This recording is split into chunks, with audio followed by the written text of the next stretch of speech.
बाटा तो बहुत सुंदर रहता है ना, तो आपका तो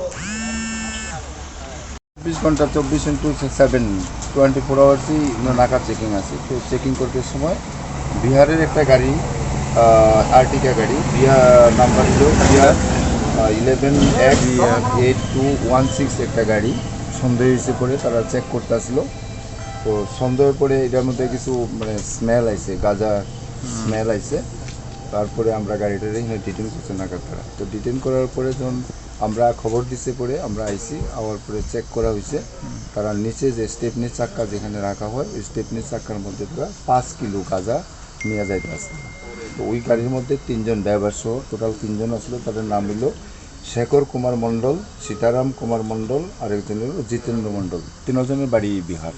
তাদেরকে আমরা আটক করছি এবং ইনভেস্টিগেশন শুরু করতেছি।